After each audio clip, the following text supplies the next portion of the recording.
Up until now, we've talked about two different methods for solving quadratic equations. We have talked about the square root method, and we've talked about the factoring method. Now, today we're going to talk about, we're going to lay the foundation for a method called completing the square. And the completing the square method is actually related to both factoring and the square root method. What we do with completing the square is we use factoring to make it able to use the square root method. So, the completing the square method relies on a special factor pattern. So we've already looked at the difference of squares factor pattern. But what you may have noticed with sometimes when we factor, so here's an example. I don't know why that message is there at the top. Let's get rid of that. There we go. Here's an example of something that factors as a perfect square. X squared plus 2x plus 1. So if I use my a equals 1 shortcut and I say, what multiplies to 1 and adds to 2? 1 and 1. So I know that the factors are going to be x plus 1, x plus 1. Well, we also know that when I multiply something by itself, like a times a, I can write that as a squared. Similarly, x plus 1 times x plus 1, I could write that as x plus 1 squared, okay? And so there is a pattern of these types of trinomials having three terms. There is a pattern that we can observe that helps us notice when they are perfect squares, okay? So the pattern is this. Anytime you have a quadratic trinomial that is of the form a squared plus or minus 2 times ab plus b squared, then that's going to factor to a, either plus or minus b quantity squared. Now, notice the order here is that this is plus or minus and this is plus or minus. So that means if this is a plus, then this is also going to be a plus. Or if this sign is a minus, then this one is also going to be a minus. They're always going to match. It's going to be one or the other, not both. But this formula basically stands for both if it's a plus and if it's a minus. They will be matches of each other, okay? Now, this is really confusing with the A's and the B's in there. So here's essentially what you're looking for. Remember, with the difference of squares, we looked for only two terms, both perfect squares, and it needed to be subtraction. With a perfect square trinomial, which is what this is called, and it's called a perfect square because it factors to a quantity squared. A perfect square trinomial is always going to have a perfect square in the front and a perfect square in the back. And then we figure out what did we square. This is a squared and this is b squared.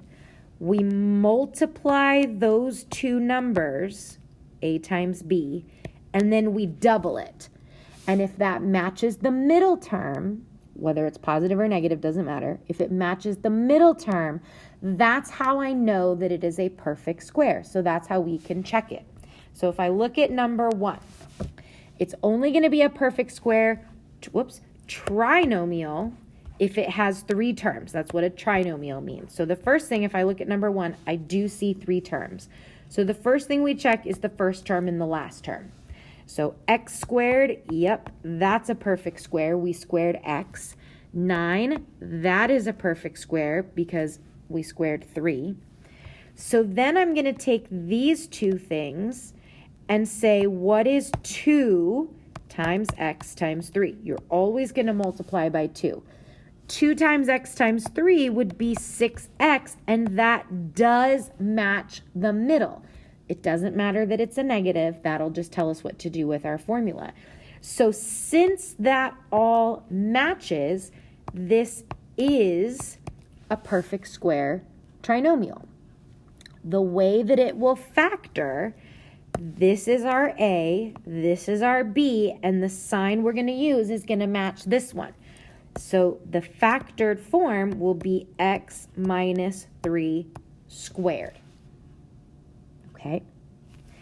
Take a look at number 2, and I want you to decide if you think it is a perfect square. So I'm going to talk you through the steps. You decide on your own. So the first question is look at the first term and the first question is, does it have 3 terms? Yes, it does. Then the next question is the first term a perfect square? And is the last term a perfect square? Yes, it is. So see if you can decide, what did we square for the first one? What did we square for the second one? This is 2x squared, and this is 7 squared. Now the next thing we check is multiply and double. That's our A and our B. So now we want to take those and multiply and double. So 2 times A times B. See what you get.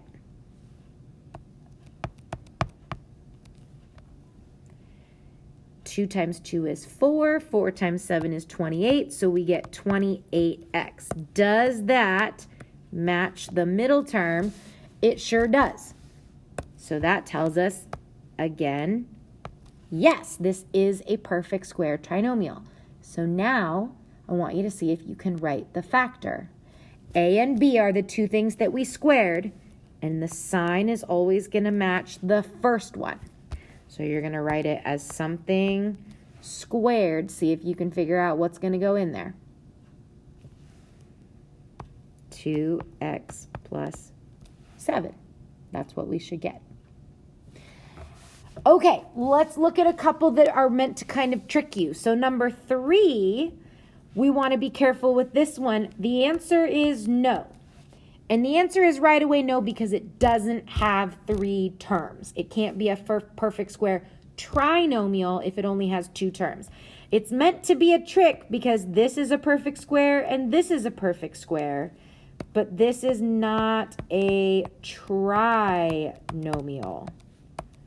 which means it cannot be a perfect square trinomial because it doesn't have 3 terms.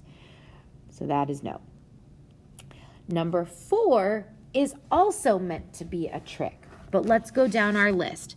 Does it have 3 terms? Yes. Are the first terms and the last terms perfect squares? Yes. This one is x being squared and 5 being squared. But here's the trick. We have to multiply and double. Never forget the double. 2 times x times 5. That is supposed to give us 10x. Does that match with 5x? It does not. That does not match. So this is not a perfect square trinomial, okay? It always has to match. You check, again, to summarize, a perfect square trinomial has to have 3 things. The 3 things we need are up here at the top. The 3 things we have to look for are this: 3 terms, first and last perfect squares, and then whatever we squared, we check multiply and double. Does it match the middle term? That's perfect square, multiply and double. That's what we're checking for. Okay, that's how we know that it's a perfect square trinomial. And so that's what we want to be looking for in order to recognize perfect squares.